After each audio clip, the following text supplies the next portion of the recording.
In ancient Israel, a miracle took place. A woman named Manoah, unable to have children, was visited by an angel.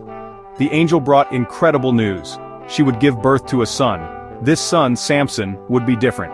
He would be blessed with immense strength, but this gift came with a condition, a sacred vow called the Nazirite vow. Samson was forbidden from cutting his hair. This was a symbol of his dedication to God. His uncut hair held the secret of his extraordinary strength. Samson grew, and his strength grew with him. He became known throughout the land for his incredible feats. He was Israel's champion, chosen to fight against their oppressors, the Philistines. But Samson, despite his divine strength, was not without weakness. He was driven by passion and prone to rash decisions. This duality, immense power mixed with human flaws, would define Samson's life and ultimately lead to his tragic fate. His story is a timeless reminder that even the strongest among us are bound by the threads of human nature, capable of both great and terrible deeds.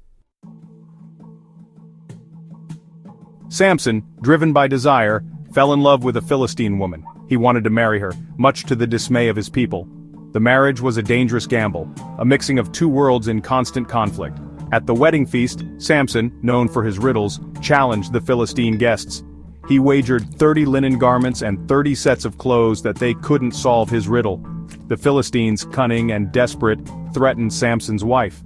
They forced her to betray Samson and reveal the answer to the riddle. Enraged by this betrayal, Samson lashed out with terrifying force. He attacked and killed 30 Philistines, taking their garments to fulfill the wager. His anger, fueled by betrayal, set off a chain of violence and vengeance.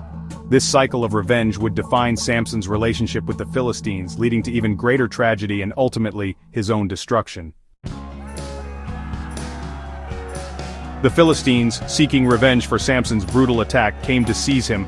They surrounded the city of Lehi, where Samson was staying. Samson, facing an army, did not cower. He seized the jawbone of a donkey, a seemingly insignificant weapon. But in Samson's hands, empowered by God, it became an instrument of divine wrath. He slaughtered 1,000 Philistines with the jawbone, scattering their forces and delivering a crushing defeat. Yet, after the battle, Samson was overcome with thirst. Exhausted and near death, he cried out to God for help.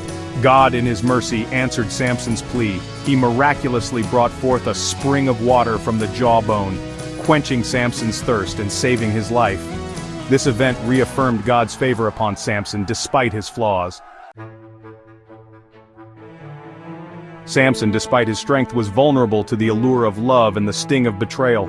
He fell for another Philistine woman, Delilah. The Philistine rulers, desperate to defeat Samson, bribed Delilah. They offered her riches beyond measure if she could uncover the secret of his strength.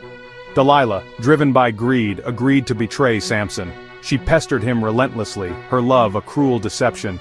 Finally, weary and blinded by his feelings, Samson revealed his secret.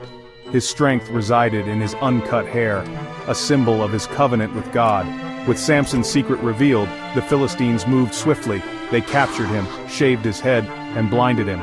Samson, once an unconquerable force, was now a prisoner, broken and humiliated. But even in defeat, Samson's story took an unexpected turn. His hair, symbol of his strength and his covenant with God, began to grow back. He would have one final chance to fulfill his destiny, to right his wrongs, and to find redemption in the face of overwhelming despair.